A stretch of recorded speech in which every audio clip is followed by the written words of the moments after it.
I hadn't been sleeping well. Not in the dramatic, tortured way. Just the usual. Late nights dragging into early mornings, too much screen time, too much silence. You stop noticing how tired you are when it's constant. I thought maybe it was the recent job loss, or the breakup, or the fact that I was living in a sublet where the ceiling fan clicked like a metronome made to measure disappointment.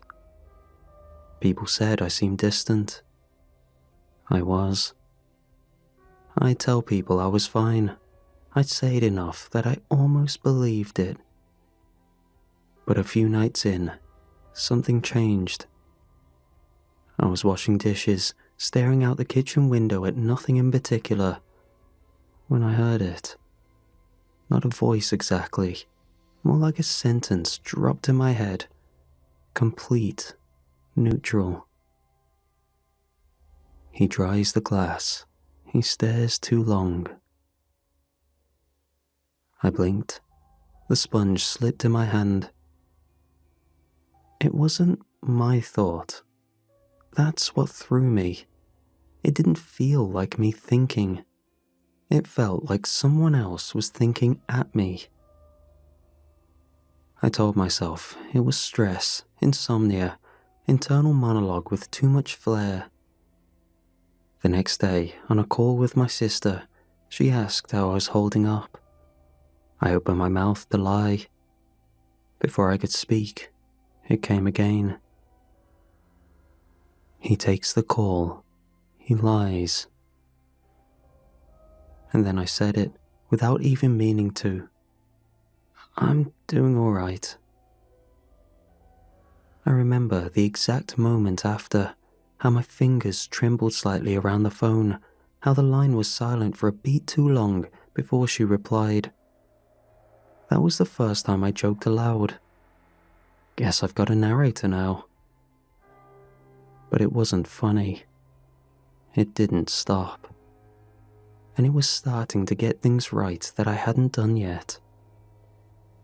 At first, the voice stuck to narration, little summaries of what I was already doing.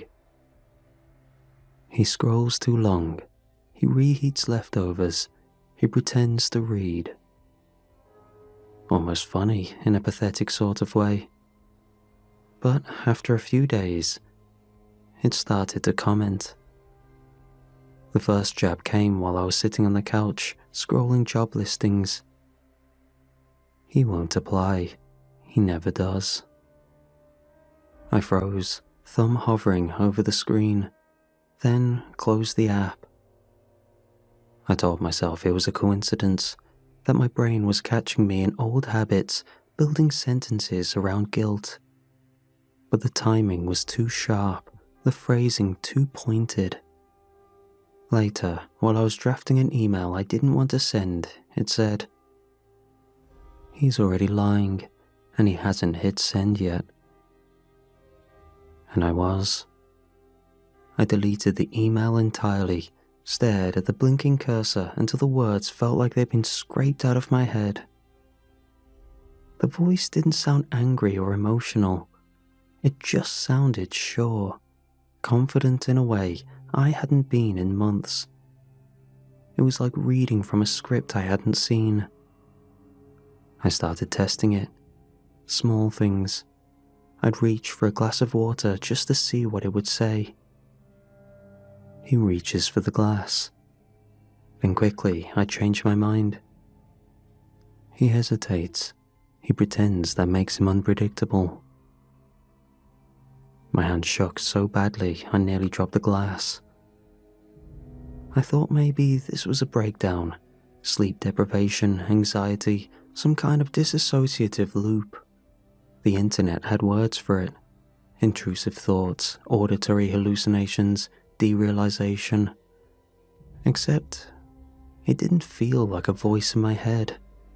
It felt like someone was watching. By the end of that week, I'd stopped turning on the TV, stopped playing music, and stopped doing anything that made me feel less alone. Because that's when it started saying things I hadn't done yet. He won't sleep tonight. I laughed when I heard it. nervous, brittle. Sure I will, I thought to myself. But the power went out around 1 a.m. The hum of the fridge died. The room folded into silence so deep I could hear my own pulse. I got up, fumbling through the dark for my phone's flashlight. The air felt heavy, close. I checked the breaker, the fuse, nothing. Then, from the hallway, a faint creak. When I turned, I saw it. The front door, wide open. The cold night pressed in, sharp and deliberate. And behind my ribs, that same quiet voice said, "Something's going to break." I didn't sleep the rest of that night. I checked every room twice, every window, every lock. Nothing was disturbed. The only thing out of place was the front door, wide open with no signs of forced entry, and my phone, sitting on the nightstand, battery drained to 0. I'd plugged it in before bed. I was sure of it. The next day, I filed a police report. They didn't find anything. No fingerprints, no signs of tampering. The front door hadn't even been scratched. "It's probably stress," the officer said, handing me back the form with practiced sympathy. "Sometimes people forget they opened a door." But I hadn't. And when I got home, the voice was waiting. Who wonders if he's imagining it? I froze halfway through the threshold. He steps inside anyway. I stepped inside. It was like someone writing over my life in real time, erasing the possibility of free will with every line. I couldn't surprise it, couldn't get ahead of it. That night, I slept with the lights on, dragged a chair in front of the door, tied a string between the handle and my wrist. I needed proof of a person, of a thing, something. The voice didn't speak for hours. I almost thought it was gone. Then, as I was drifting off, it whispered, "He thinks he'll be safe if he prepares." I didn't sleep after that either. By morning, the knot was still tied, the door was unmoved, everything untouched. But the house felt used. Not in a way I could name, just lived in by something I hadn't seen.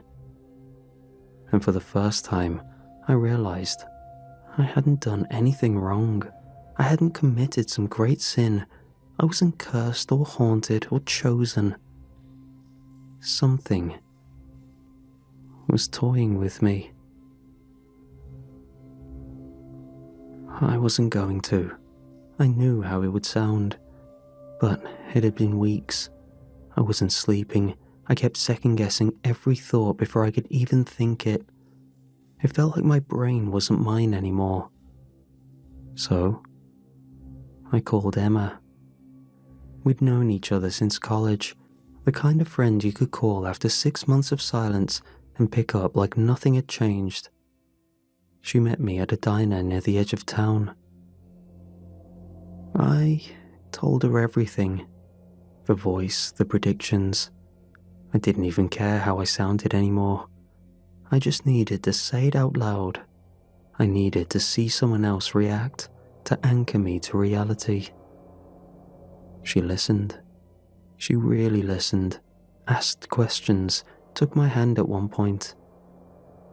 "You're under a lot of stress," she said gently, "but I believe you believe it. That counts for something." It wasn't full belief, but it was something. That night, as I lay in bed, the voice returned, slow, deliberate. "He told the wrong person. Boring. Remove her." I sat up, reached for my phone. Emma's name wasn't in my contacts. I opened her old texts. The thread was there, but empty. Just the grey bar that said, no messages. I called her. It rang once, then a robotic voice. This number is not in service. I scrolled through photos. I knew I had dozens with her. Birthdays, Halloween, that awful karaoke night. But in every one I checked, she was missing. Whole frames cropped. Others where she should have been beside me, empty space. The next day, I drove to her apartment. Different name on the buzzer, new mailbox label. I knocked anyway.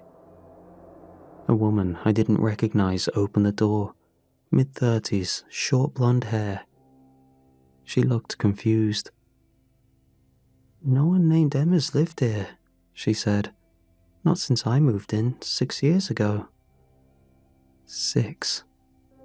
We'd had coffee yesterday. Hadn't we? I sat in my car for an hour, holding my phone like it was a dead animal. A story doesn't need side characters if they aren't part of the ending, the voice whispered, smooth as oil. I didn't know what this meant. I just drove, and every street sign I passed felt like it could vanish next. It wasn't the voice that changed. It was everything else. The clock on the stove always read a time that made sense, just never the same twice. I'd look away, look back, and somehow it had jumped 10 minutes forward or back.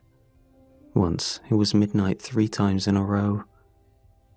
But the voice, it stayed observant, a steady interjection that jutted in at random intervals.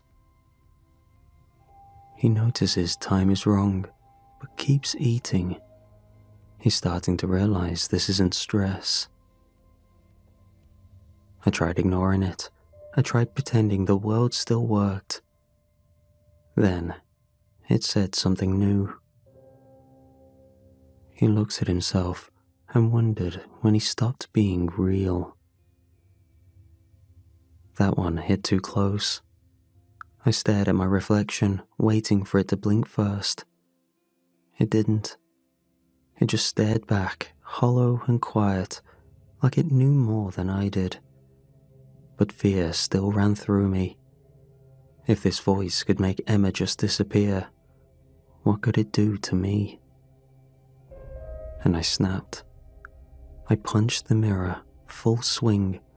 I watched it shatter, felt it shatter, glass scattered everywhere. Then I blinked, and the mirror was whole. The glass was gone, and the cut across my knuckles had vanished. I staggered back, heart pounding. The room wasn't mine, not completely. The layout was correct, but off. The coffee table was on the wrong side. The couch was an older model. There were pictures on the wall I didn't recognize. A smiling family I'd never seen. The narrator was still calm, still sure. He understands now, but not enough. I sat on the floor, shaking. This wasn't just in my head. Someone was building the world around me, piece by piece, and I was slipping between versions. All week I tried to explain it away, drown it out, reason with it. But the voice was always there, narrating like I was the joke of some sad, slow story. So I screamed, loud, ugly. "What are you?"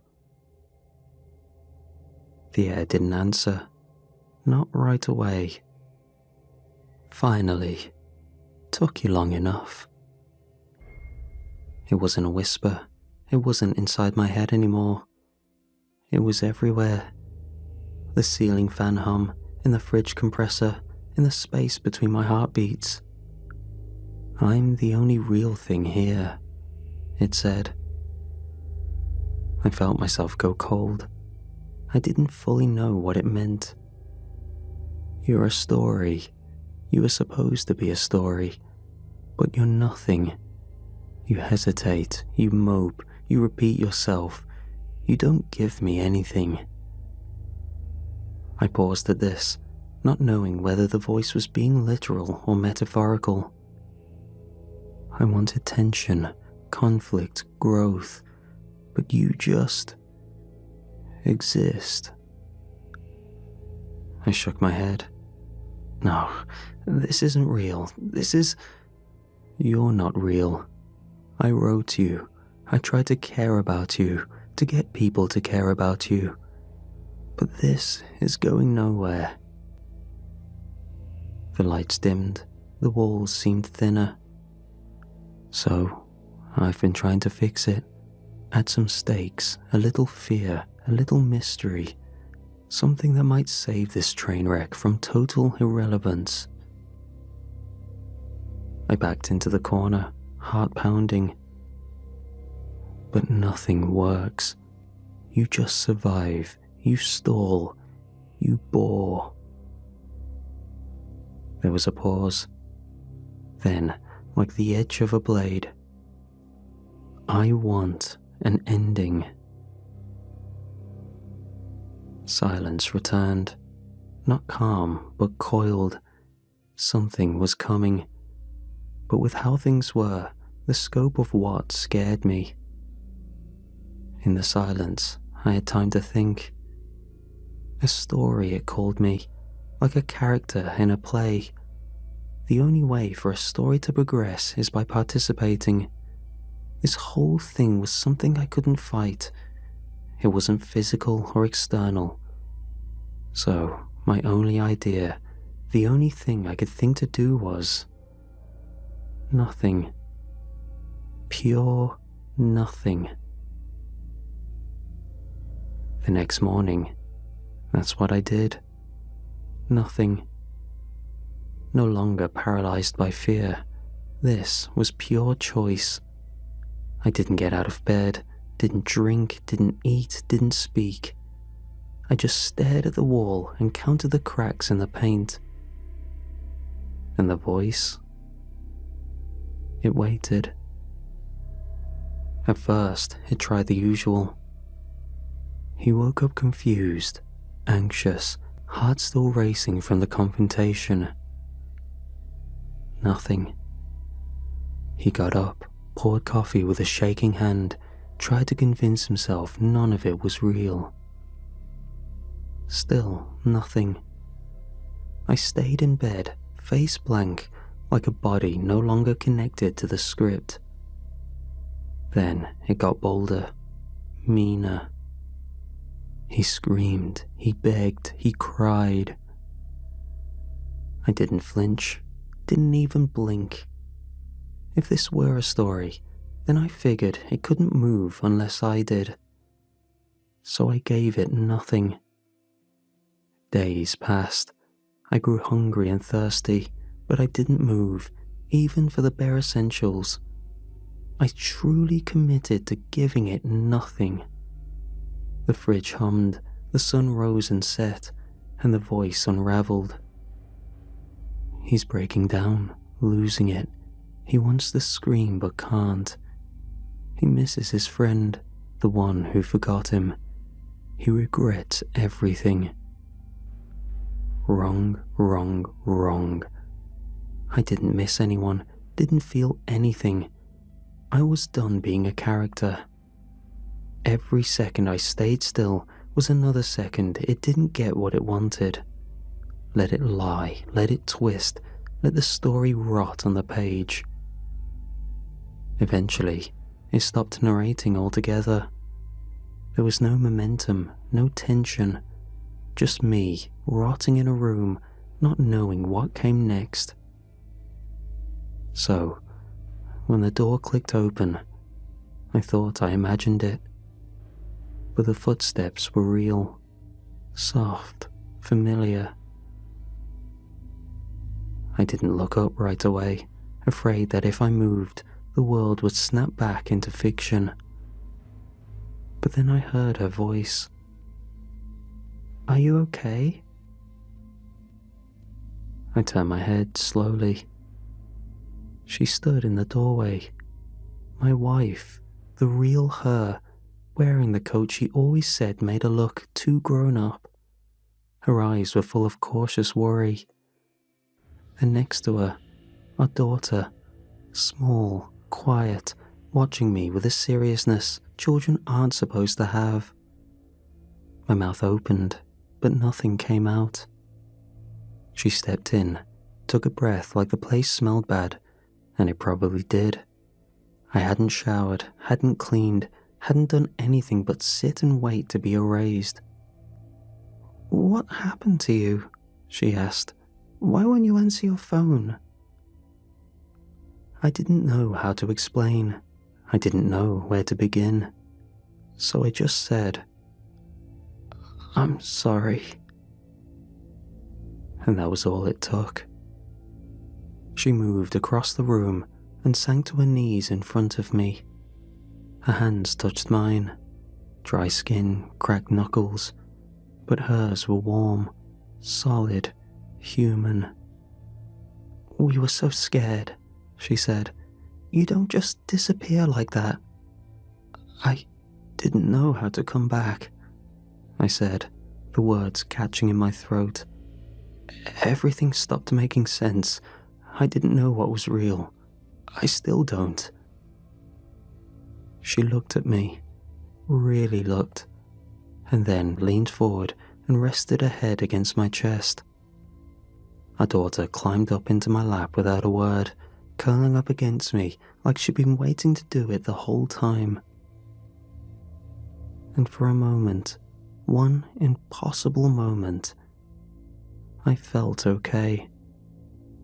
The narrator didn't say a word. It was just us, me and them, breathing, warm, alive. And I thought, maybe this is the ending. But in the interim of silence, it started with pressure, the kind that makes your ears ring. A sudden drop, like the air forgot how to breathe. Then came the wind.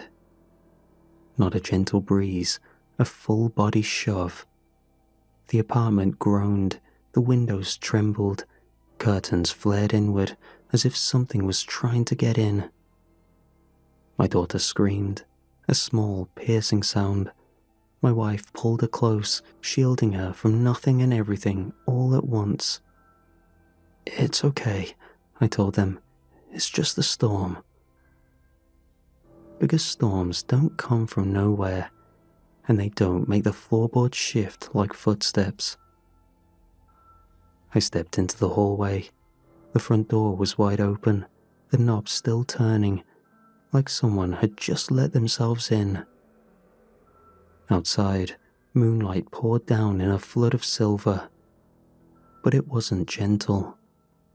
It looked wrong, too sharp, too focused, like a spotlight through fog. It painted the threshold like a stage. And from this basking glow, something moved. A ripple in the light, a shadow, slick and smooth, crawled across the ceiling, thin as a trickle of oil, fast, intentional. I whispered, "What the hell is that?" Then, a shriek. From behind me, from the bedroom. My daughter. I ran.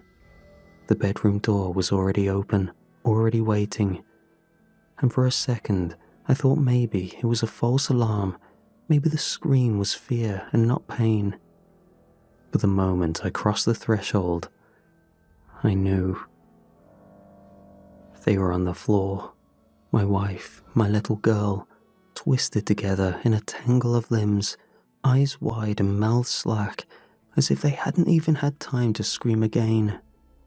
Their throats had been opened, messy and jagged, like claws had dug in and tore their voices out.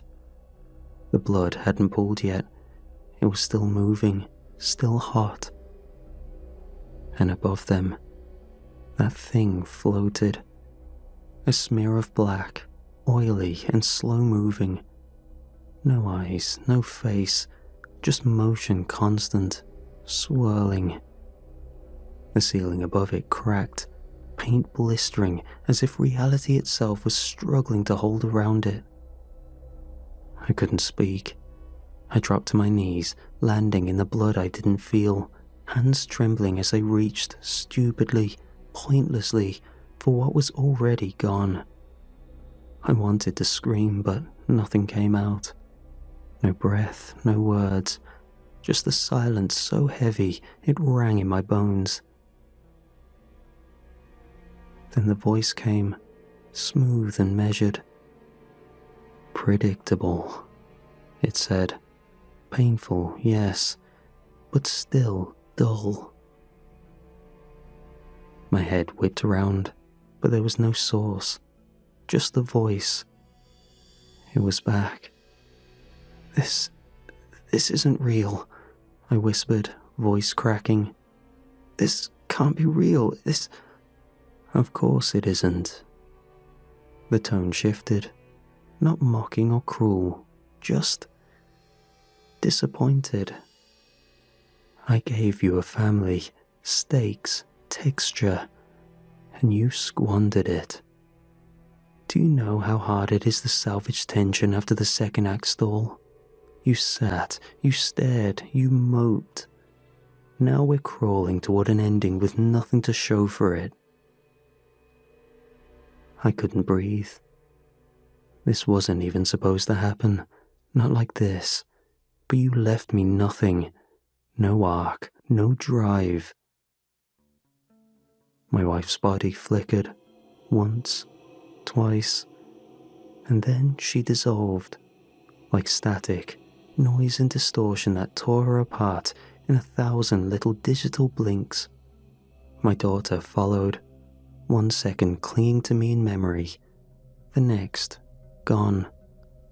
Only 2 dark, wet outlines remained on the floor, like shadows that forgot to leave, memories of a life filled with love fading.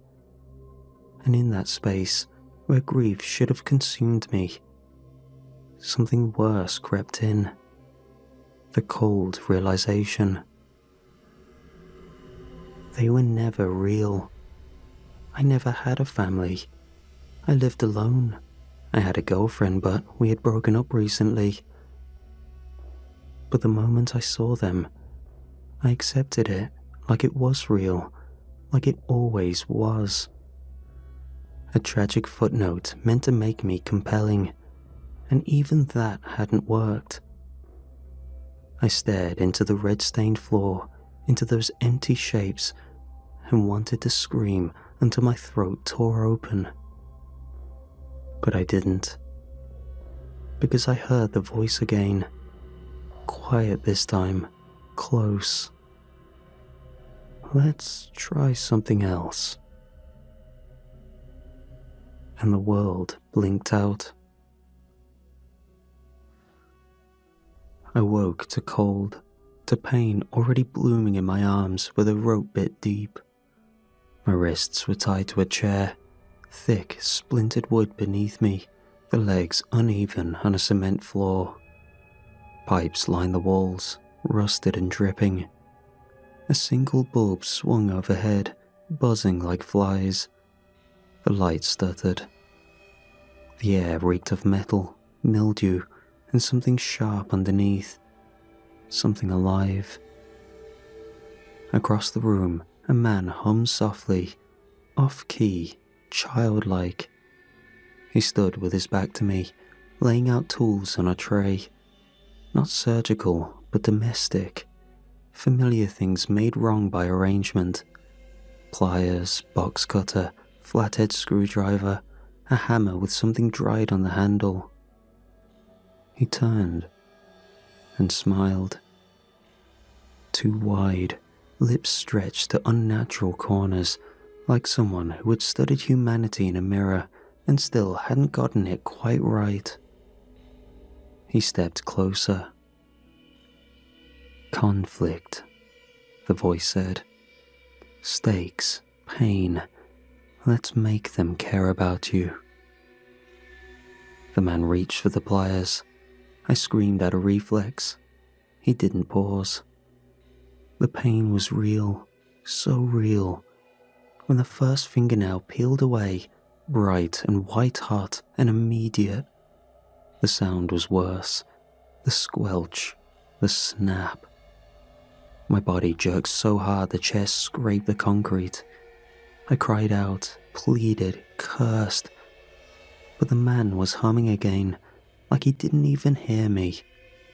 Blood ran down my fingers, hot and quick, pattering onto the floor. I begged for it to stop, but it didn't.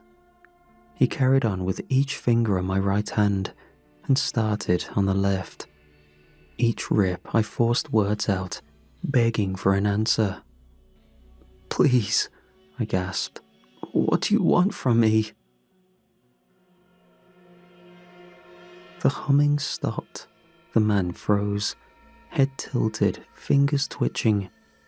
The tools slipped from his hand with a soft clatter, metal bouncing off concrete, one after the other.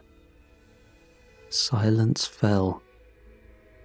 Then the voice returned, like narration bleeding through the ceiling, with a hint of frustration. Not this, it said flatly. It's too repetitive. The bulb above me flickered, sputtered. The edges of the room blurred, shimmered like heat waves. Torture is lazy, the narrator continued. Anyone can suffer. Doesn't make you interesting. You're still boring. The man, or whatever he was, lifted his head suddenly, like a puppet cut loose. The pain didn't fade. It just stopped, like someone pressed pause on reality.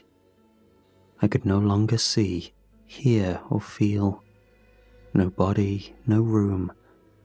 Just darkness, endless and silent, except for the ragged sound of my own breathing. And then, from somewhere above, or inside, or beyond, pages turned. A sound like paper being considered, judged.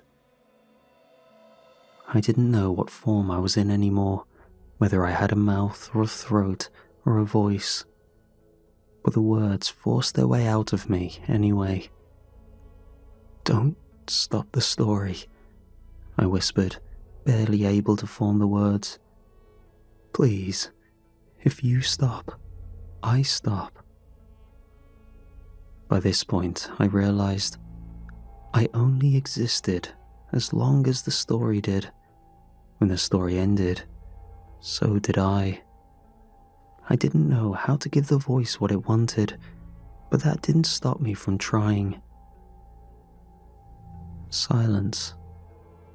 Then a sound, low and familiar, pages turning, not nearby, above, somewhere out of reach, out of understanding. So, the voice said, finally, you understand now. I nodded, or tried to. I'm not real, I said, but I'm still here. Another pause. No sarcasm, no contempt this time. Then, maybe you've earned another draft. The light dimmed, folding inward like paper curling in flame. And I let the dark take me. Sunlight warmed my face. I blinked. I was on the couch. The stained chair, the concrete room, the screaming. Gone. No blood or bindings, just the soft hush of morning and the low hum of the TV. My phone buzzed on the armrest. Unknown number. I answered, unsure of what to expect. A chipper voice beamed through the speaker. Hi, just calling to let you know you got the job. full benefits, competitive salary. We're so excited to have you on board." I didn't respond at first, just stared at the far wall, mouth dry, nodding to no one. Then hesitantly thanked them and hung up. Another buzz, a notification from Instagram. A new message flashed across the screen. "Hey, saw your profile. Thought you were cute. Wanna grab a drink sometime? Smiley face." I clicked the profile, and it was the most beautiful woman I'd ever seen. Exactly my type. The interests on her profile were everything I was into. I sat up slowly. The room felt artificial, like someone tried to remember what a morning should feel like. On the TV, a news anchor rattled off last night's lottery numbers. I barely heard her until the numbers hit my ears one by one. My eyes dropped to the coffee table. A lottery ticket sat there, perfectly aligned. Every number matched, every single one. And in the quiet that followed, I didn't smile. I didn't move. Because I understood now.